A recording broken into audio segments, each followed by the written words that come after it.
Hey, I'm Stephanie, and it's time for this month's Partners in Cream Project Pan update. This project was originally started by Steph Lyons and Dalyn, both of whom will be linked in the show notes in case you want to check it out. But the basic premise of this project is that cream and liquid cosmetics tend to go off faster than powder cosmetics. And so this project just kind of helps people like me focus on showing our cream and liquid products the lurv they deserve before they expire. So this month I've been focusing on 5 products, and that's what we're going to be talking about today. Let's start with foundation. I'm currently using the Giorgio Armani Luminous Silk Foundation in the shade 3.8, and this happens to be my perfect match during the winter when I'm at my palest.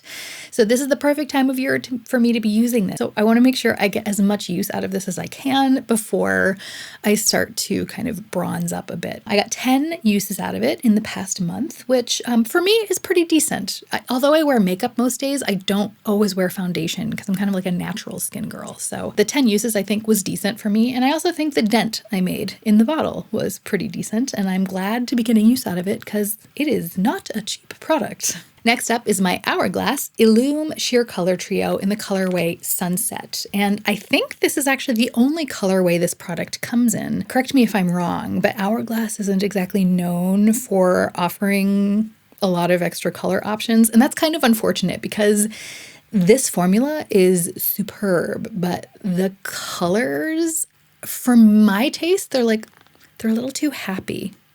I don't know if that makes any sense. I don't know if you can call like a color palette a happy color palette. And it's not like I'm out there looking for sad blush. That's not what I mean to say, but I think maybe they're just a little bit too warm and bright for me.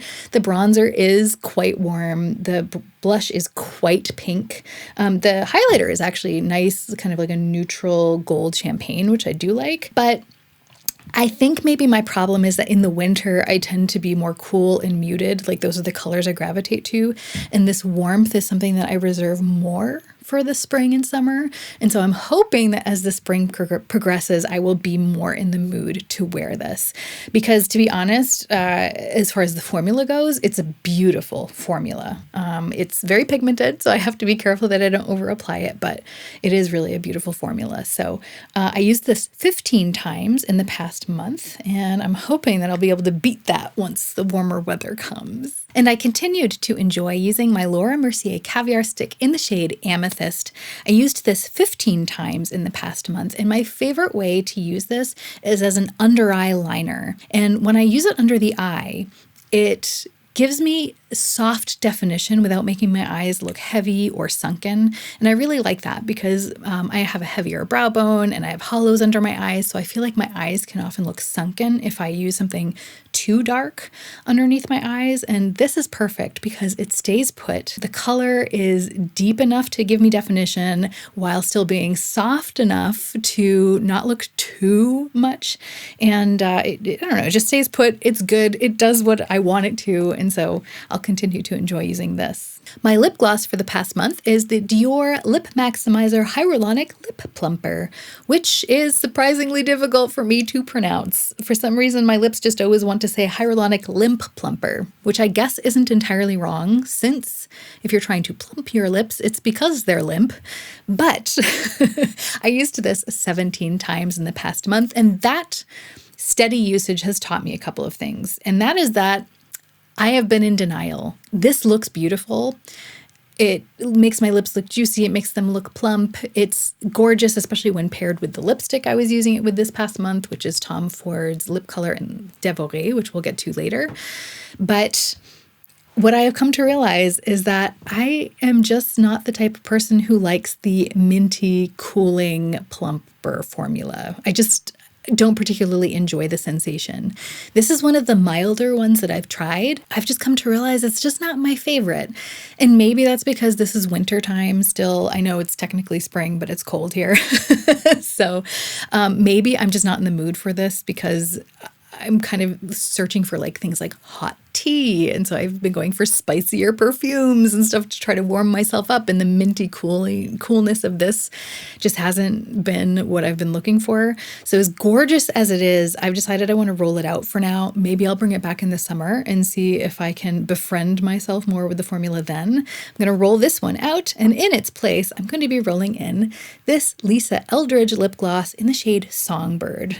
This one is not cooling or plumping or anything, but it does have a nice kind of muted spring color. And I feel like this is the perfect way to ease myself into the warmth of the new season. So I'm looking forward to using this one. And my last product update for the month is for my Tom Ford lip color in the shade Devore, which I used 28 times in the past month. And this is what I mean by a color that's not too happy. It's almost like a skin-related shade, skin-adjacent. It's kind of a natural-looking lip color, and so I've really enjoyed this, especially during the winter. I just feel like everything in my soul is muted during the winter. Like, you know how when the snow falls and everything gets really quiet because the snow is absorbing all the sound? I feel like that's the kind of color palette that I gravitate towards in the winter. So this was perfect for me during the winter time. But as beautiful as it was, I've decided I'm going to roll it out in favor of a more spring-like vivid color. Because even though this may be potentially my favorite lipstick, this is also a beautiful one. This is from Givenchy. It's the Le Rouge Sheer Velvet formula in the shade 16. And first of all, I love that this smells like some sort of candy. I don't know. I really like the way this smells. It's a pleasantly singed dessert. And even though it is also, as you can tell, like not exactly the most vivid color, it is more pink. So I'm very much looking forward to welcoming spring with a slightly more vivid color. So that was the makeup update. As for a life update, things have been a solid okay. Like, I'm chugging along. Like, work has been crazy town. And I guess after, 3 years of the plague completely upending everything, that, now that things are back to normal, part of me is very happy about that, and part of me is just very tired about it. So if you notice that I've still been kind of like half absent on social media, it's probably because I'm taking a lot more naps than I used to. And I don't know if that's just because like I've been so busy, or maybe it's that time of year. The sun has been gone for too long, and like I'm just lacking vitamin D. And so I'm hoping that as the weather gets warmer and I can take more long walks outside in the sunshine, that maybe I'll have a little bit more energy to put into like, free time activities like YouTube. But yeah, that's me. It's a very exciting update. I know. I bet you're very glad that you stuck around to the end on this one. Well, anyway, that was it for this video. If you liked it, then I hope you'll give it a thumbs up, that you'll say hi on the comments, all that jazz. But even if you don't, I hope you have a great week, and that we can all remember that even stumbling can be a form of moving forward. So let's stumble in style.